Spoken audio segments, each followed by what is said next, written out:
The male testosterone levels of today are about half of what they were 50 years ago. Or that's what a lot of people claim. But it makes sense, right? People are more sedentary, jobs are less physical, and with access to a lot of poor quality foods, worse sleep, blue light, and potentially hormone-disrupting substances all around us, seeing a big drop in testosterone in today's society just feels right. But is it actually true? Now, you probably heard the stat that men of today have about half the testosterone that their grandfathers did. It's been repeated in podcasts, TikToks, or even in health documentaries, often followed by a "this is why men are weaker today" narrative. Everyone on the planet has low testosterone at this point, and it's because of fragrances and chemicals and plastics. This is why you don't ever want to touch the receipts. You see some new things every day that influencers tell you to avoid because it messes up your testosterone levels. And it's become like an obsession online, especially for young guys who want to build muscle and be healthy. But where does this claim even come from?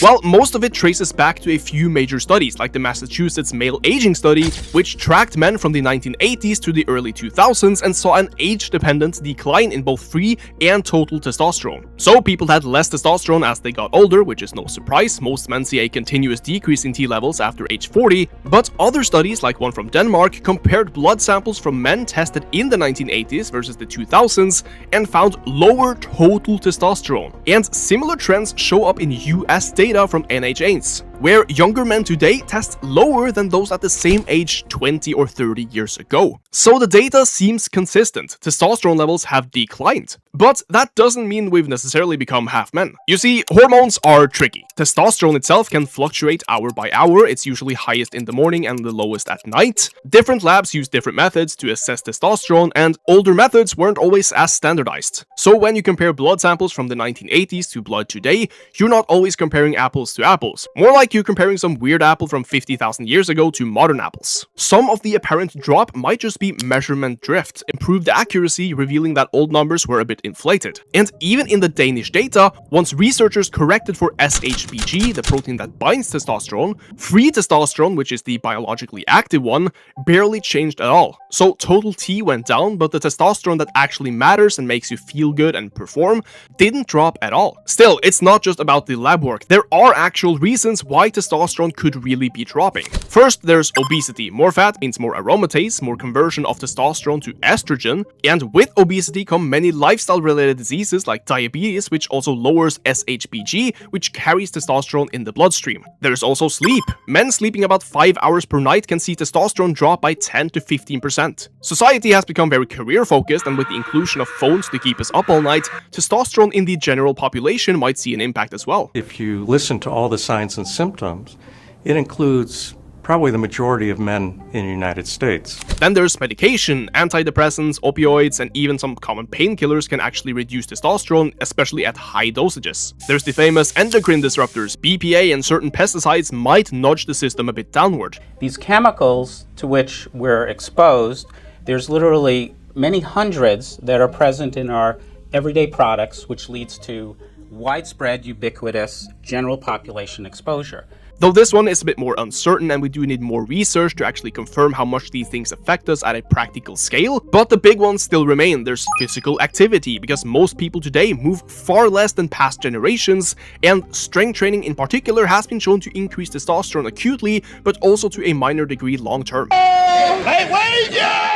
And finally, there is stress. Chronic stress raises cortisol, which suppresses testosterone production, and if you overtrain, you will end up with a net negative as well. So while a big part of the decline in testosterone might be just data noise, a big part of it is probably real, just not as catastrophic. It's more like we've seen a 10 to maybe 20% population level dip, rather than men of the 1970s and 80s had double the testosterone of today. But let's put things into perspective. A healthy young male today might have a total testosterone between 500 and 800 nanograms per deciliter. In the 1980s, it might have averaged 600 to maybe 900 nanograms per deciliter. And most importantly, the range of what is considered normal is huge.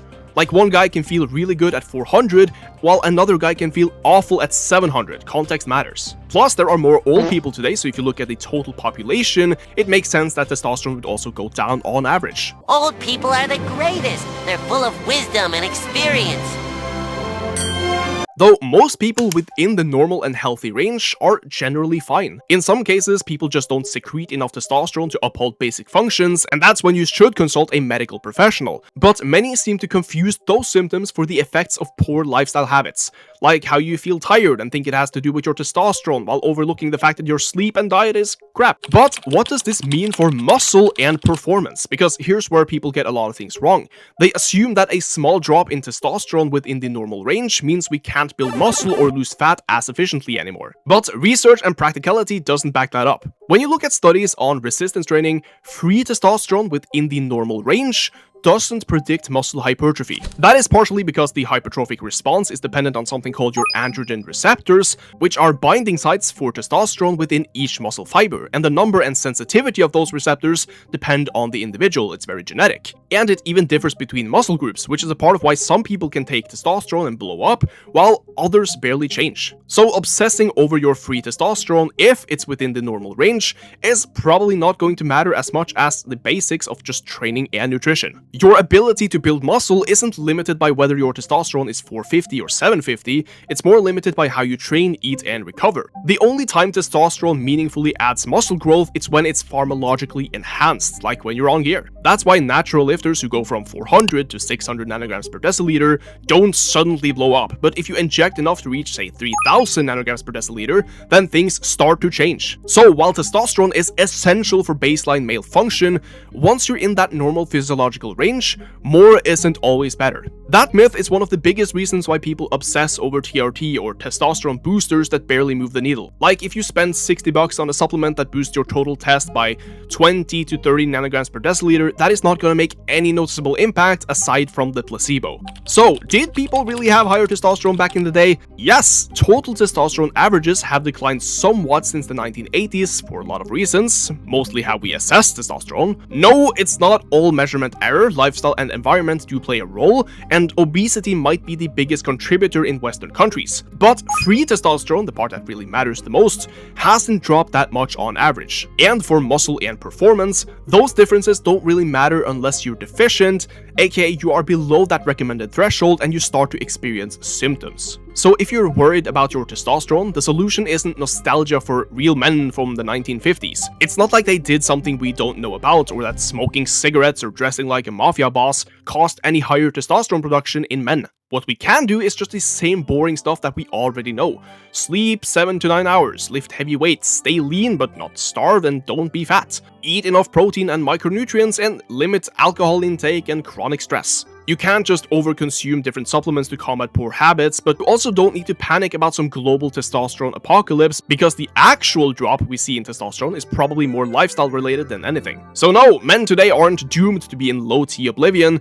We're just living differently, we're eating differently, sleeping differently, and probably being more sedentary than ever. Our endocrine system can adjust to that, at least to a certain degree, but the fundamentals of health, they haven't changed. If you train hard, you recover well, you take care of yourself, your body, for most people, that will produce all the testosterone you really need. And if you still feel low and you have symptoms of low testosterone that you can't contribute directly to lifestyle and diet, then go to a doctor. Don't just buy a testosterone booster you saw on TikTok made out of powdered goat testicles and Mike Israel sweat. But what do you guys think? Has testosterone dropped so much that we should be concerned, or is it part of just a big marketing scheme by people who want you to think that you have a problem that in reality doesn't exist? Let me know what you guys think down below in the comments, and if you want personalized coaching by me and my team with meal plans, training plans, continuous feedback, and weekly check-ins, head over to my website and fill in the form. Thank you all so much for watching, and I'll see you all next time.